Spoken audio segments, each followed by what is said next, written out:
You've got Matt. Hey, Matt, it's Nicole. Oh, hey, what's up? Happy Halloween. Thank you. The very same to you. I wish you the same.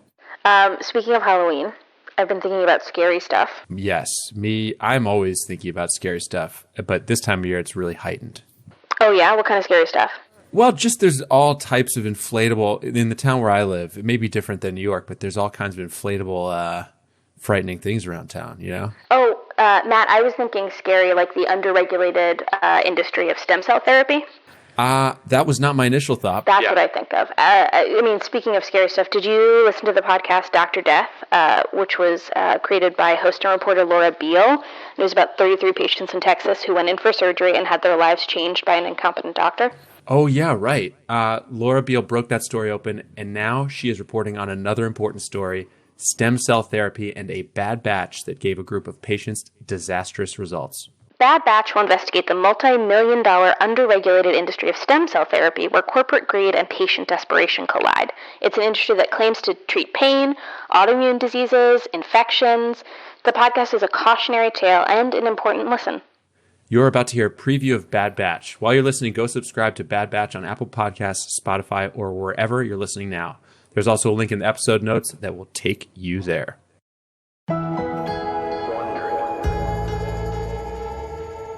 In the fall of 2015, John Kosel-Sharon's mother called him with some worrying news. Well, my mom calls me with she texts me with these things like, this is what happened to me today. I'm not feeling well. And so she sent me pictures of her hand and she said, I burnt my hand and it's really bad. His mom, Lois, said she'd been helping his stepdad weld a gate on their farm in Wisconsin. And she was holding that gate, and he dropped a glove. The glove fell into a pile of leaves. And to not start the leaves on fire, he wanted to hold the torch up and away from the ground as he leaned over to pick up the glove. The tip of the blue flame had grazed the top of Lois's hand. A torch is 2,700 degrees, so it doesn't take but just a flash in proximity, and it's going to burn it almost to the bone. She'd washed and bandaged the wound herself. At the time, she didn't sound overly concerned, and at first John wasn't worried either. He grew up on the farm, and he knows that injuries are just a part of life in the country. But over the next few days, Lois started texting her son the photos. I still have the entire series of pictures. It's crazy. And the pictures literally went from, it looked like wrinkled skin, to the skin got blisters, to the skin came off.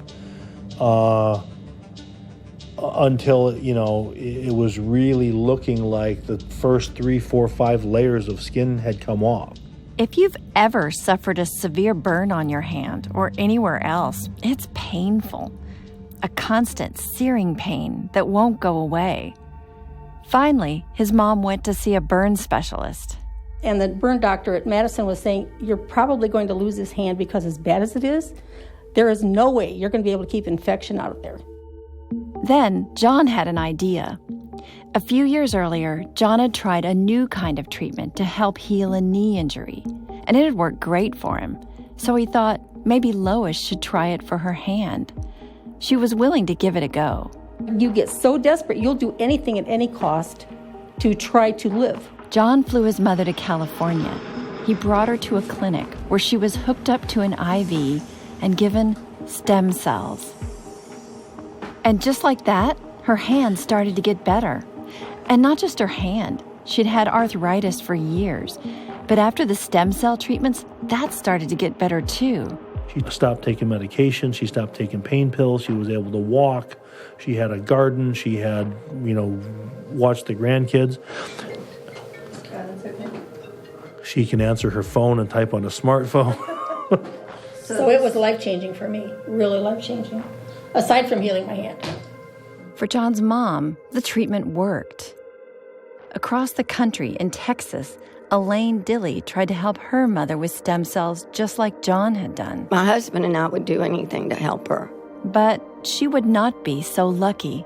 The doctor came in and he told me that we've got to airlift her. Her kidneys are shutting down. She's fixing to have a heart attack. And I'm just kind of stunned. Were you afraid that you were going to lose her? I knew I was going to lose her. John and Elaine would both do anything for their mothers. They both placed their hopes in the promise of a miracle cure. But that's not the only way they would come to be connected. I'm going to say that wherever there's opportunity, there's greed. And wherever there's money, there's greed. And when greed gets involved, bad things happen. Once you find out the truth of the whole story, you just really can't believe anybody anymore.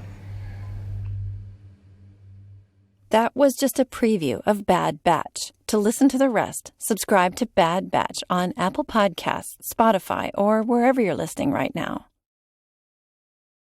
Also, while you guys are here, we're just curious if you like when Matt and I go from like a real loose conversation into super hard bullet points. Check us out in the comments. Hit us up on Twitter. Let us know if this is a style that you prefer, because that's what we do.